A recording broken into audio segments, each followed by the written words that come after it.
But happy Memorial Day because I know those that have fought for us, that did this so we would be free, did this because they also want us to be happy. So, although many of us may be honoring those personal to us that have fallen, it's also a day to celebrate freedom because that's what everybody is working for. So, I wanted to talk a little bit today about exactly what you need to tell your kids when you're talking to them about this holiday. And yes, it's a long weekend. Yes, they're not going to school. Yes, we usually do something wonderful like a barbecue here in Maryland. Very often we're eating crabs. So it is a time for family. But there is a reason for this holiday. And it is important to know what this holiday means because, in my opinion, it's one of the most important holidays that we can celebrate and honor. Because Memorial Day is the day that we honor all of the soldiers, the men and the women that have fought for this country and fought for our freedom, that sacrificed the ultimate, their lives. Personally, my brother-in-law lost his life. He was a Marine.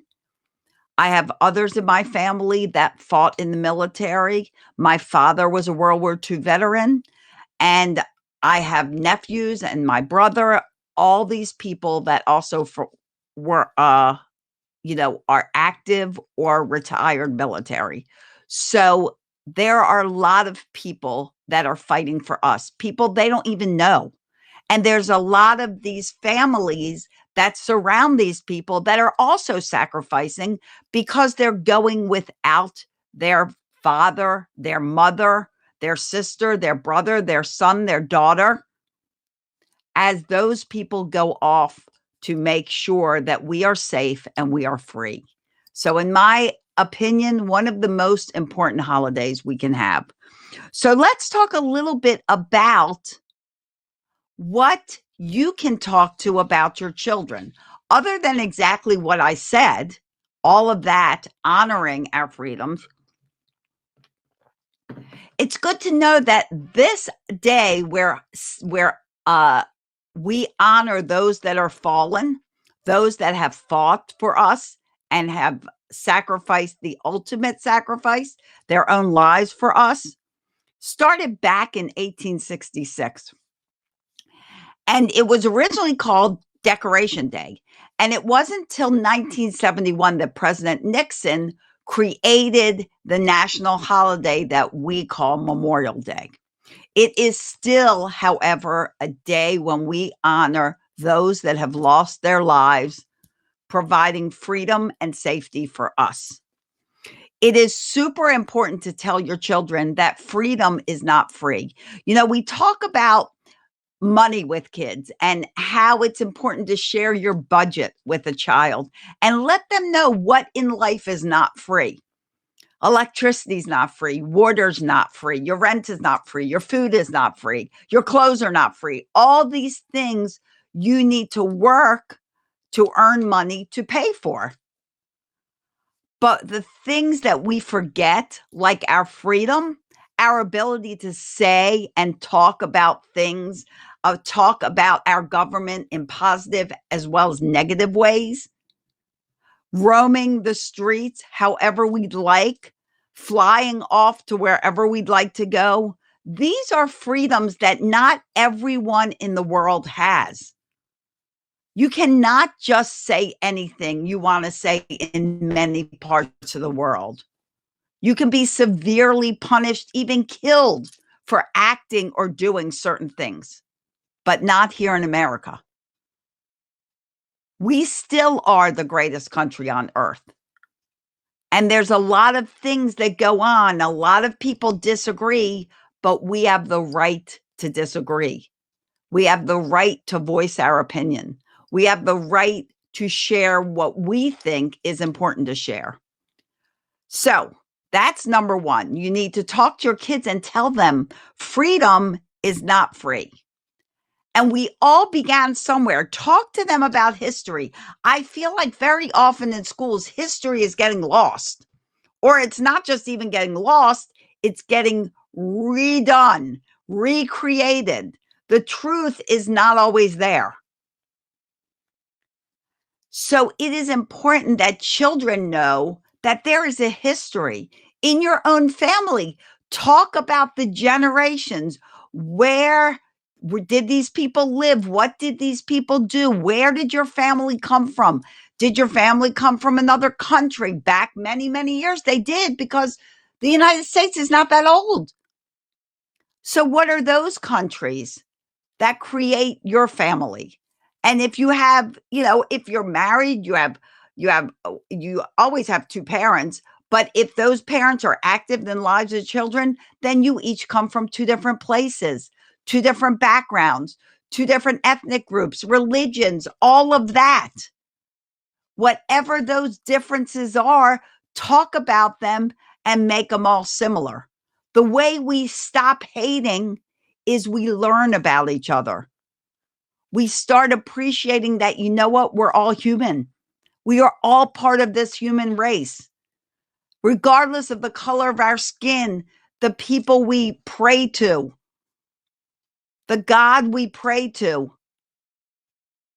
we are all human, and we are all here as one human race taking over that kind of runs this planet. Although in reality, in my opinion, we're not the ones that run the planet. Mother Nature runs the planet. God runs the planet. There are birds, there are trees, there are all the things that grow on this earth that we are connected to. We're all in this together, all of us. And we need to start learning about each other, finding out about our own personal histories and our friends' histories, and the history of people you don't even know that well. Because the more you learn, the less you hate. And we need a lot less hate and a lot more love in this world. My father fought for World War II. That is when the Holocaust happened. I'm Jewish. During that time, 6 million Jews lost their lives. But you know what else? Other groups lost their lives. Catholics lost their lives. There are a lot of people that lost their lives that Hitler did not think was pure enough to survive, in his opinion. So remember, there are a lot of horrible things in history that we need to learn the truth about so that they don't repeat themselves. Thank you. Thank you. I don't know who you are because you're not showing up with a name. So tell me who you are so I can say hi to you. We need to educate. We need to talk about, each other and our own history. We need to teach our children this history.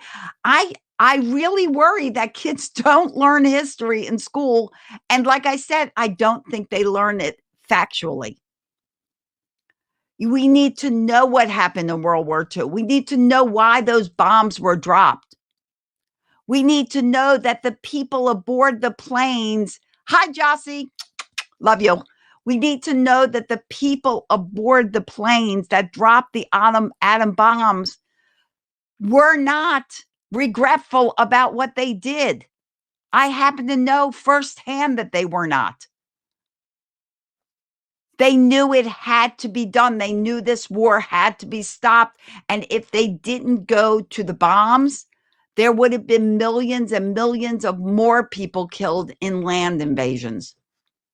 The war had to end. A lot of people don't know that. They hear the revisionalists.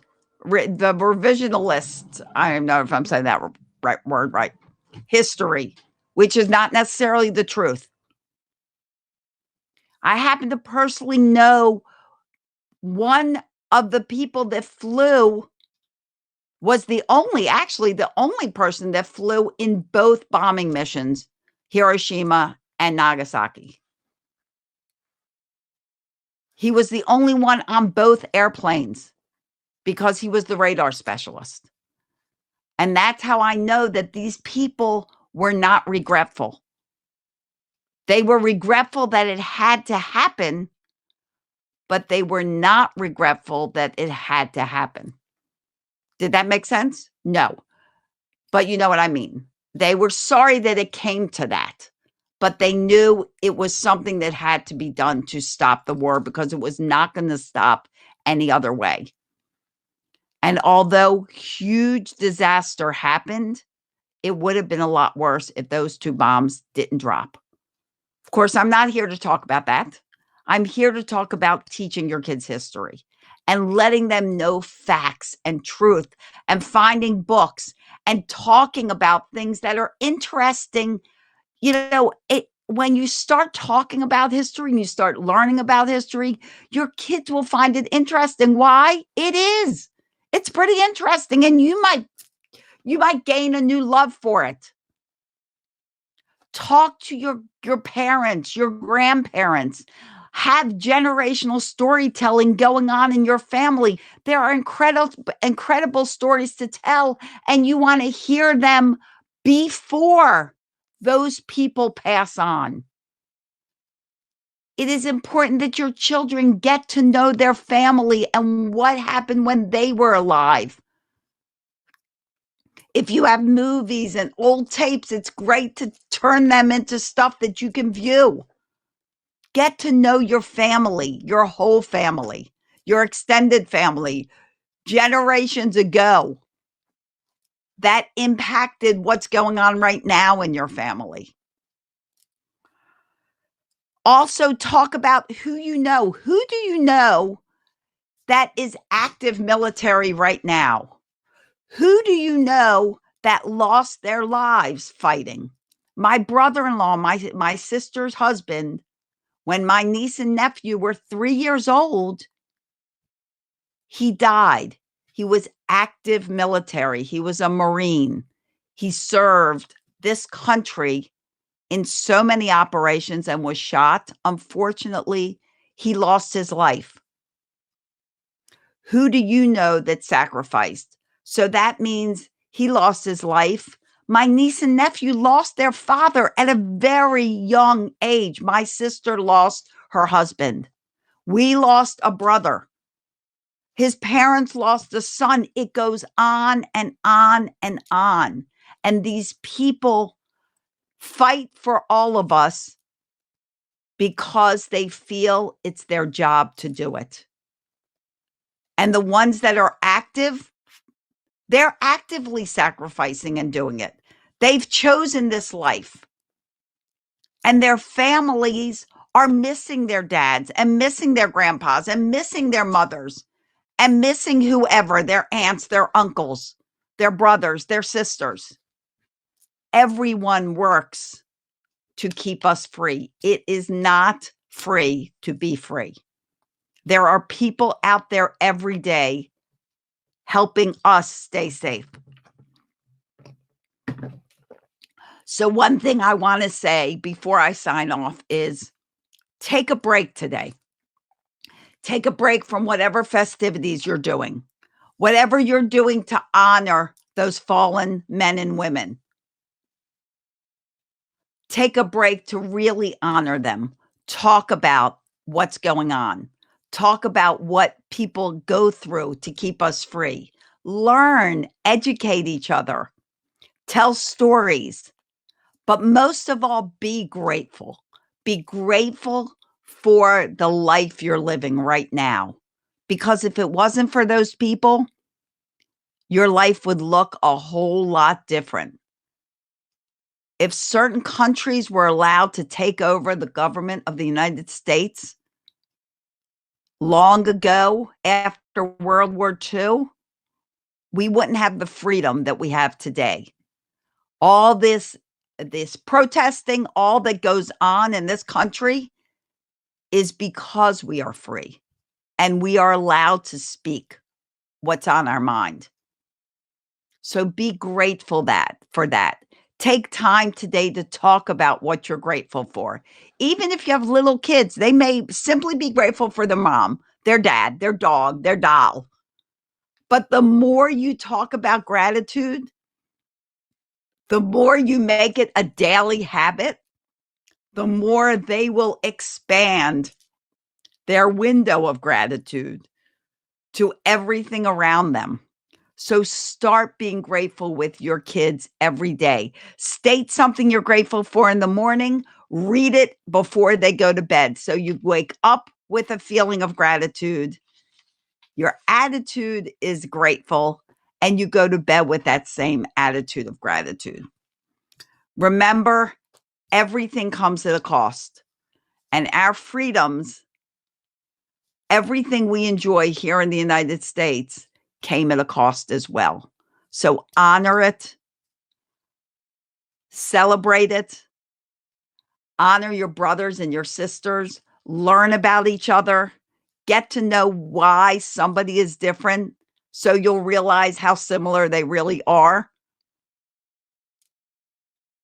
And hug and love each other, because we need more love in this world and a whole lot less hate. And remember that all hate's the same. It doesn't matter if your hate you think is something that you have a right to, for whatever reason, it's still hate. Let's start ending hate. Let's start creating a whole lot more love, acceptance, understanding between each other. Let's honor those people that fought for us to have the freedoms that we have and to live this wonderful life that we live. I want to thank you for joining me. I want to wish you a happy Memorial Day. And I want to wish you peace, love, and lots of laughter every day of your life, because laughter really is the best medicine. It alleviates stress, it gives you a little exercise, and it adds a whole lot more fun and memories to your life. So on this Memorial Day, I honor you, and I honor all those that have fought for all of us and have really made the ultimate sacrifice of their lives. I honor them, and I honor their families. Have a wonderful day, and I'll see you here tomorrow at 10 a.m. here in Pumped Up Parenting. Bye, everybody.